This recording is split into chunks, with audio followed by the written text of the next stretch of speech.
Hello dear children. Today we will study about triangles and quadrilaterals. Triangles mean त्रिभुज जिनकी 3 भुजाएं हो. Quadrilaterals means चतुर्भुज जिनकी 4 भुजाएं होती हैं. First we will study about triangles. Let's study. A closed figure bounded by 3 sides is known as triangle. एक क्लोज फिगर जो 3 तरफ से घिरा होता है उसको हम ट्राइंगल बोलते हैं. सबसे पहले आपको समझना होगा कि क्लोज फिगर क्या होता है. अगर हम कोई फिगर ऐसे बना रहे हैं और उसको दोनों एंड को जहाँ से स्टार्ट किया था और जहाँ ख़त्म किया उन दोनों को अगर मिलाएं नहीं हम तो वो ओपन फिगर होता है. देखो यहाँ पे स्पेस बचा हुआ है ना, मतलब इसमें से कुछ भी बाहर आ सकता है, अंदर जा सकता है. It's mean this is what open figure. अगर हम कोई फिगर ऐसे ड्रा कर दे रेगुलर ऐसे, ये अगर यहाँ पे थोड़ा सा स्पेस हमने फिर से छोड़ दिया तो this is also what open figure. क्यों? क्योंकि इसमें स्पेस छूटा हुआ है, कुछ भी इसमें अंदर जा सकता है बाहर आ सकता है. Right? It's very simple. But instead of this, if I'm drawing any regular or irregular figure, मैं कोई भी ड्रा कर दूँ ऐसे और मैं completely दोनों को मिला दूँ एंड पॉइंट और स्टार्टिंग पॉइंट को, देखो इसमें सब स्पेस नहीं. अगर कुछ भी हम इसमें अंदर रखेंगे तो बाहर नहीं निकलेगा या बाहर से अंदर नहीं जाएगा. तो ये क्या है? अभी ये क्लोज फिगर है. राइट? तो if we are drawing anything and leaving some space, अगर थोड़ा सा स्पेस छोड़ दिए हम तो ये ओपन फिगर हो जाएगा. अगर हम कोई भी फिगर ड्रा कर रहे हैं स्पेस छोड़े तो ओपन फिगर है. बट अगर हम इसको पूरा पैक कर दें लास्ट में, पूरा पैक कर दें लास्ट में ऐसे, तो ये क्लोज फिगर है. तो ये क्लोज फिगर है आपका और ये वाले दोनों क्या है? ओपन फिगर है. तो I hope you understood the idea what does it mean by open figure और क्लोज फिगर. तो ये क्वेश्चन क्या कह रहा है कि एक क्लोज फिगर के मिलाने से, मीन्स अगर 3 पॉइंट हो या 3 साइड हो, अगर उनको मिला दे, क्लोज फिगर बना दे तो एक ट्राइंगल बनाता है. आगे क्या बोल रहा है? इट इज सेइंग अगर हम 3 पॉइंट को मिला दे, अगर हम एक पॉइंट ये है, दूसरा पॉइंट ये है, तीसरा पॉइंट ये है, अगर तीनों पॉइंट को हम मिला दे तो इसको मिलाने से ट्राइंगल बनना चाहिए. तो इससे तो नहीं मिल रहा है. क्यों नहीं मिल रहा है? क्योंकि ये कह रहा है कि वो तीनों पॉइंट एक स्ट्रेट लाइन में नहीं होना चाहिए. अगर स्ट्रेट लाइन में रहेगा तो नहीं बनेगा. तो इसका मतलब हमें ट्राइंगल कोई भी रैंडमली कहीं पे भी रखना होगा जिसको हम तीनों को मिलाएं. इसको इससे मिलाएं, इसको इससे मिलाएं और इसको इससे मिलाएं. Okay, to understand it better थोड़ा सा हम इसको और समझ लेते हैं. अगर हम 3 पॉइंट लेते हैं, सपोज ए पॉइंट ये यहाँ पे है, ये यहाँ बी पॉइंट है और यहाँ पे सी पॉइंट है. राइट? अगर हम तीनों को मिला दें, तीनों पॉइंट को आपस में मिला दें तो ये ट्राइंगल बनेगा. इसको इससे मिला दिया, इसको इससे मिला दिया और इसको इससे मिला दिया, देखो ये ट्राइंगल बन गया. राइट? तो अगर हम 3 पॉइंट को मिला दें जो स्ट्रेट लाइन नहीं हो, ये वेरी इंपॉर्टेंट है आपको समझना कि ये लाइन जो है ना स्ट्रेट लाइन में नहीं होना चाहिए. अगर ऐसे तीनों सीधी रेखा में रहेगा स्ट्रेट लाइन में तो इसको हम मिलाएंगे तो ट्राइंगल नहीं बनेगा. तो आपको ध्यान रखना है कि 3 पॉइंट ऐसे होने चाहिए जो स्ट्रेट लाइन में नहीं हो, आपका ट्राइंगल बन जाएगा. राइट? नेक्स्ट इज व्हाट, आगे कह रहा है ये कि एक ट्राइंगल में क्या क्या होता है. Triangle has 3 sides, 3 angles and 3 vertices. इसका मतलब एक ट्राइंगल में 3 साइड होते हैं, 3 एंगल होते हैं और 3 वर्टिक्स होते हैं. चलो इसको हम समझते हैं. This is triangle ABC. हम ट्राइंगल एबीसी कैसे बोलेंगे? ट्राइंगल का साइन लगाएंगे और लिखेंगे A B and C. This is triangle ABC. अगर हमें किसी भी ट्राइंगल को बताना होगा तो उसका जो भी नाम होगा उसको हम ऐसे लिखेंगे, triangle ABC, triangle PQR. Okay okay, triangle RST ऐसे. तो हम इसको हमें क्या बताना है? सपोज हमको सब पहले साइड बताना है कि साइड इसमें कौन कौन है. तो साइड इसमें देखो ए और बी से लेके एक साइड यहाँ पे है, लाइन सेगमेंट है ना यहाँ पे. आपको पता है ना कि अगर 3 लाइन सेगमेंट आप जोड़ दो तब भी एक ट्राइंगल बन जाता है. पहला लाइन सेगमेंट ये है, दूसरा ये है, तीसरा ये है, अगर तीनों को हम जोड़ देंगे तो क्या बनेगा? एक ट्राइंगल बन जाएगा. तो आपको ये ध्यान रखना है. तो पहला लाइन सेगमेंट कौन सा है? A B. तो हम कह देंगे कि ए बी एक लाइन सेगमेंट है. दूसरा क्या है? यहाँ से बी से लेकर सी तक का डिस्टेंस बी सी. और तीसरा क्या है? सी से लेके ए तक का डिस्टेंस सी ए. तो ए बी बी सी सी ए, ये 3 साइड हैं इसमें. ओके, और फिर और क्या बोला है? इसमें 3 साइड होते हैं, 3 एंगल भी होते हैं. तो what are the 3 angles? Angle A, angle B, angle C. ये एंगल्स हैं. कैसे बोलोगे आप एंगल्स को? Angle how you will say? अगर हम बात करें एंगल ए के बारे में तो A will be in the middle. जिस वर्टेक्स के बारे में हम बात करते हैं that vertex we always keep in the middle, you know it. तो हम क्या बोलेंगे? एंगल बी, हम ए के बारे में बात कर रहे हैं ना, तो ए बीच में रहेगा. Then what? सी. 3 ही आपको पॉइंट लिखना है. बी हमने लिख दिया पहले और ए आपको मिडिल में रखना है, तो सी बचा लास्ट में। उसके बाद अगर हम एंगल बी के बारे में बात करें तो एंगल हम क्या लिखेंगे, बी के अलावा दोनों लिख देंगे साइड साइड में, angle A and B will be in the middle ना, तो A B and then after what, C, A B C. It's mean angle B के बारे में हमने बोला, अभी एंगल क्या बचा, सी। हमने ए ले लिया, बी ले लिया, अभी क्या बचा, सी ना, तो हम कुछ भी लिख दें, एंगल बी सपोज पहले ले दिया, उसके बाद क्या ले लेंगे, सी ले लेंगे, क्योंकि सी तो मिडिल में रहेगा वर्टेक्स जिसके बारे में बात कर रहे हैं। और उसके बाद क्या बचा, ए। तो firstly we have talked about angle A, then angle B, then angle सी।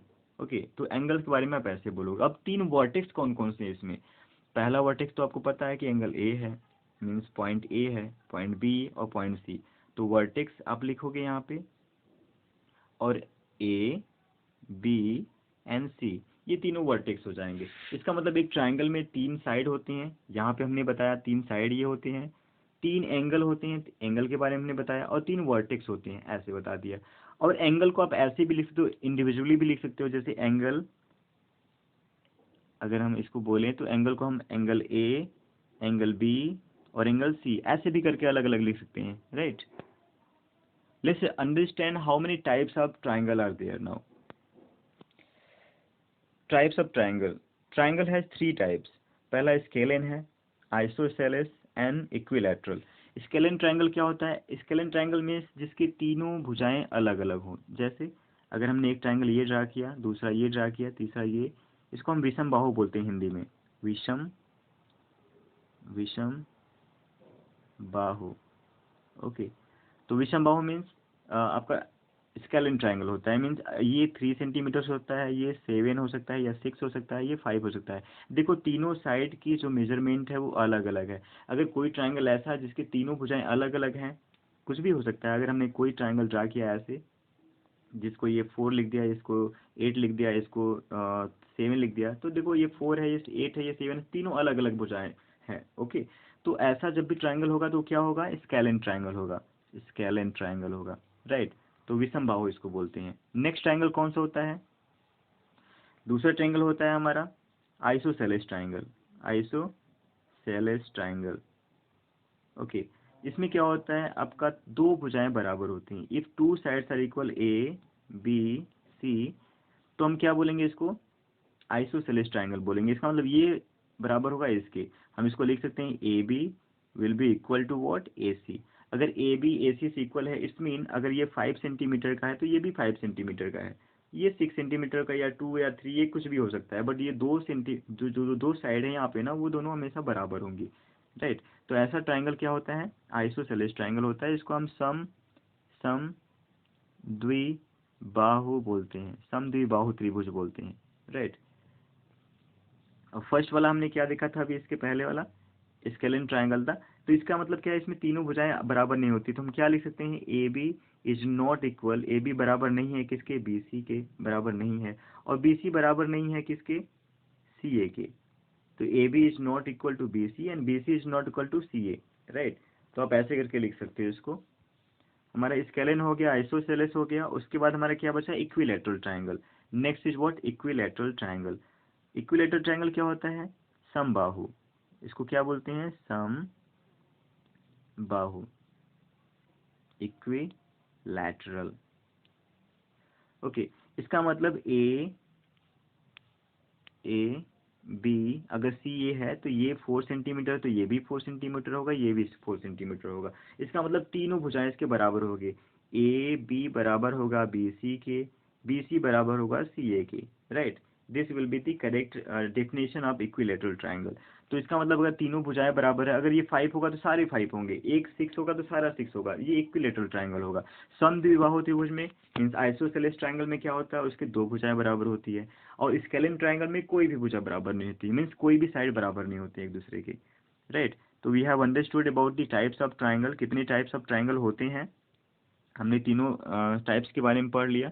कि फर्स्ट हमारा स्केलन ट्राइंगल, जिसमें विषम बाहु जिसको बोलते हैं, जिसकी तीनों भुजाएं बराबर नहीं होती हैं। आइसोसेलेस ट्राइंगल में क्या होता है, हमारा दो भुजा बराबर होती है, ओके, ए बी बराबर ए सी, मतलब ये 4 होगा तो ये भी 4 होगा, ये 5 होगा तो ये भी 5 होगा। नीचे वाला ये वाला कुछ भी हो सकता है आपका, 5 6 7 अलग। इक्विलेटरल ट्रायंगल में सारे अलग सारे सेम होते हैं, मतलब जो ये होगा अगर 5 तो ये भी 5 है, ये भी 5 है, मतलब सारी भुजाएं क्या होती हैं, सेम होती हैं, राइट। तो इसको हम हिंदी में क्या बोलते हैं, स्केलन को विषमबाहु, आइसोसेलेस को समद्विबाहु, इक्विलेटरल को समबाहु, राइट। चलो let's come to solve some questions.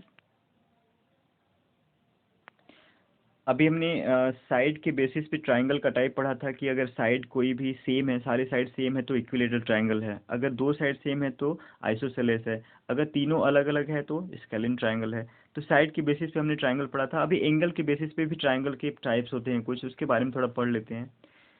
पहला टाइप क्या होता है एंगल के बेसिस पे, एक्यूट ट्रायंगल। इसका मतलब अगर सारे एंगल्स किसी भी ट्रायंगल के सारे एंगल 90 डिग्री से कम है, मतलब अगर ये 60 है तो ये 60 है, ये भी 60 है, या अगर हम बोलें कि ये 70 है तो ये 30 है, तो ये 40 या 50 है, कुछ भी, मतलब ट्रायंगल के तीनों कोणों का, तीनों एंगल्स का जो सम होता है ना 180 डिग्री हमेशा होना चाहिए। मतलब अगर कोई भी ट्रायंगल आप बना रहे हो तो उसमें जो भी एंगल्स उसके अंदर दिया हुआ है तो उनका हमेशा सम कितना होता है, 180 डिग्री होता है। तो आप हमेशा ये ध्यान में रखोगे। और इसको फॉलो करते हुए अगर कोई भी ट्रायंगल ऐसा है जिसके सारे भुजाएं 90 डिग्री से कम है तो वो एक्यूट एंगल वाले टाइप में आएगा। कैसा आएगा, एक्यूट ट्रायंगल कहा जाएगा वो। मतलब एक्यूट, आपको पता है ना एक्यूट एंगल कौन सा एंगल होता है, जो जिसका जो वैल्यू होता है वो 90 डिग्री से कम होता है, that is called what, acute angle. तो अगर सारी भुजाएं उसका 90 डिग्री से कम है किसी भी ट्रायंगल के तो वो एक्यूट ट्रायंगल कहलाता है। दूसरा टाइप क्या होता है, ऑब्ट्यूस एंगल। जैसे हमने पढ़ा था ना टाइप ऑफ ट्रायंगल, एक जैसे हमने पढ़ा था टाइप ऑफ एंगल, एक एक्यूट एंगल होता है, एक ऑब्ट्यूस एंगल होता है, एक राइट एंगल होता है। तो सिमिलरली अगर कोई भी ट्रायंगल है जिसका एक भुजा मीन्स एक एंगल जो है वो 90 डिग्री है, अगर ये 90 डिग्री है तो ये राइट एंगल ट्रायंगल कहा जाएगा। ये इसको क्या बोलेंगे, राइट एंगल ट्रायंगल। ओके। और अगर कोई भी उसके जो एंगल्स हैं वो 60 डिग्री 60 डिग्री 60 डिग्री सारे हैं, मतलब सारे भुजाएं जो सारे एंगल्स है उसके किसी भी ट्रायंगल के अंदर में वो सारे 60 डिग्री है, 90 से कम है, तो वो एक्यूट एंगल ट्रायंगल कहा जाएगा। ओके। और ऐसे ही अगर कोई भी ट्रायंगल ऐसा है जिसका एक भुजा 90 डिग्री से ज़्यादा है, मतलब सपोज ये 120 डिग्री है, तो आपको पता है ना कि ये 90 डिग्री से ज़्यादा हो गया, मोर देन 90 हो गया ये, तो ये क्या हो जाएगा, ऑब्ट्यूस एंगल वाले कैटेगरी में आ जाएगा। मतलब ये ऑब्ट्यूस ट्रायंगल हो जाएगा, ये ऑब्ट्यूस ट्रायंगल हो जाएगा ये। ओके। तो अगर मैं बोलूं कि ये 120 डिग्री है तो बाकी के एंगल कितने कितने आएंगे, तो आपको 180 से सब्ट्रैक्ट करना पड़ेगा 120 को। क्यों, क्योंकि 180 एक ट्रायंगल के तीनों कोणों का योग होता है। मतलब अगर किसी भी ट्रायंगल के पूरे तीनों कोण को ऐड करोगे, तीनों एंगल्स को ऐड करोगे आप, तो 180 डिग्री आना चाहिए। तो 180 से हम 120 को सब्ट्रैक्ट कर देंगे तो ये क्या आएगा, 60। तो इसका मतलब ये दोनों दोनों जो एंगल होंगे वो 30-30 हो सकते हैं, या 50 और 10 हो सकते हैं। मतलब 60 डिग्री दोनों का सम आना चाहिए, राइट। मतलब तीनों ट्रायंगल के सम को हम जब ऐड करेंगे, तीनों ट्रायंगल के जो एंगल्स हैं हमारे उनको ऐड करेंगे तो 180 डिग्री आना चाहिए। और अगर एक हमको पता है तो बाकी 180 से हम सब्ट्रैक्ट करके उस एक को बाकी पता कर सकते हैं। डिपेंड करता है कि ट्रायंगल कौन सा है। ओके। देखो यहाँ पे ऑलरेडी दिया हुआ है कि एक्यूट एंगल ट्रायंगल में अगर कोई भी एंगल 90 डिग्री है, मीन्स सारे एंगल 90 डिग्री से कम है तो वो क्या है, एक्यूट एंगल है। अगर तीनों एंगल 90 डिग्री से कम है तो वो एक्यूट एंगल है। ऑब्ट्यूस एंगल में क्या बोला है कि अगर एक एंगल 90 डिग्री से ज़्यादा है तो ऑब्ट्यूस एंगल होगा। राइट एंगल में अगर कोई भी एक एंगल 90 डिग्री है तो क्या हो जाएगा, राइट एंगल ट्रायंगल हो जाएगा। ओके। अब प्रॉपर्टी ऑफ ट्रायंगल में कुछ बोला है यहाँ पे कि the sum of triangle is what, always 180 degree. अगर हम किसी ट्रायंगल के तीनों एंगल्स को ऐड करेंगे तो वो 180 डिग्री आएगा, जैसा मैंने बोला। Next, the sum of length of two side triangle is more than the length of three side. इसका क्या मतलब है, अगर हम कोई भी ट्रायंगल ऐसा बना रहे हैं, ये 2 सेंटीमीटर है, 3 सेंटीमीटर है, ये 4 सेंटीमीटर है, तो दो साइड को अगर हम ऐड करेंगे तो तीसरे से ज़्यादा होना चाहिए। तो ये अगर 3 और 2 को हम ऐड करेंगे तो कितना होगा, 5। तो 5, ये तीसरा वाला एंगल, तीसरा वाला जो साइड है क्या है, 4 है ना, तो 4 से ज़्यादा है ना, तो इसका मतलब ये ट्रायंगल बना सकता है। तो जब भी कभी दो साइड को हम ऐड करेंगे तो वो तीसरे साइड के मेजरमेंट से हमेशा ज़्यादा होना चाहिए, राइट। नेक्स्ट क्या बोल रहा है कि the angle lying opposite to the longer side of triangle is largest among all angles. Okay, तो इसका मतलब ये है कि हम अगर इसको बनाएं, अगर एक ट्राइंगल यहाँ पे हमने बना दिया है, ये 30 डिग्री है, ये 40 डिग्री है, 40 एंड 30 कितना हो गया, 70 हो गया, तो 70 110 डिग्री ये बचा। ओके, तीनों का सम कितना होना चाहिए, 180 आपको पता है, तो अगर 40 30 ये दोनों होगा तो ये 110 डिग्री हो जाएगा, राइट। तो ये क्या कह रहा है कि अगर जो एंगल सबसे बड़ा होता है, इसमें सबसे बड़ा एंगल कौन सा, 110 डिग्री है। ओके, तो जो एंगल बड़ा होगा ना, उसके अपोजिट साइड जो रहेगा ना, मतलब उसके अपोजिट वाला जो साइड रहेगा वो सबसे बड़ा साइड होता है। तो अगर 110 के सामने हम देखें तो कौन सा साइड है, ए सी। कौन सा साइड है, ए सी। तो ये ए सी साइड सबसे बड़ा साइड होगा इन ट्राइंगल्स में, मतलब ये बी सी और ए बी से बड़ा होगा ये साइड, कौन सा, ट्राइंगल, सॉरी, साइड ए सी। तो सबसे छोटा कौन सा होगा, देखो सबसे छोटा एंगल कौन सा आपको पता होना चाहिए, सबसे छोटा एंगल कौन सा दिख रहा है आपका, 30 डिग्री। 30 डिग्री के सामने कौन सा एंगल साइड है, बी सी। तो इसका मतलब बी सी साइड क्या होगा, सबसे छोटा होगा साइड। वीडियो ऑलरेडी बहुत बड़ा बन रहा है, मैं इसको सोच रहा हूँ दूसरे पार्ट में डिस्कस करूँगा। ओके, आप इतना तब तक समझो कि कितने टाइप के प्रॉपर्टी होते हैं ट्राइंगल के, ट्राइंगल कितने तरह के होते हैं, depend on their side and their angles. Angle के बेसिस पे और साइड के बेसिस पे कितने तरह के एंगल होते ट्राइंगल होते हैं। आप इसके बारे में पूरा लर्न कर लो अच्छे से।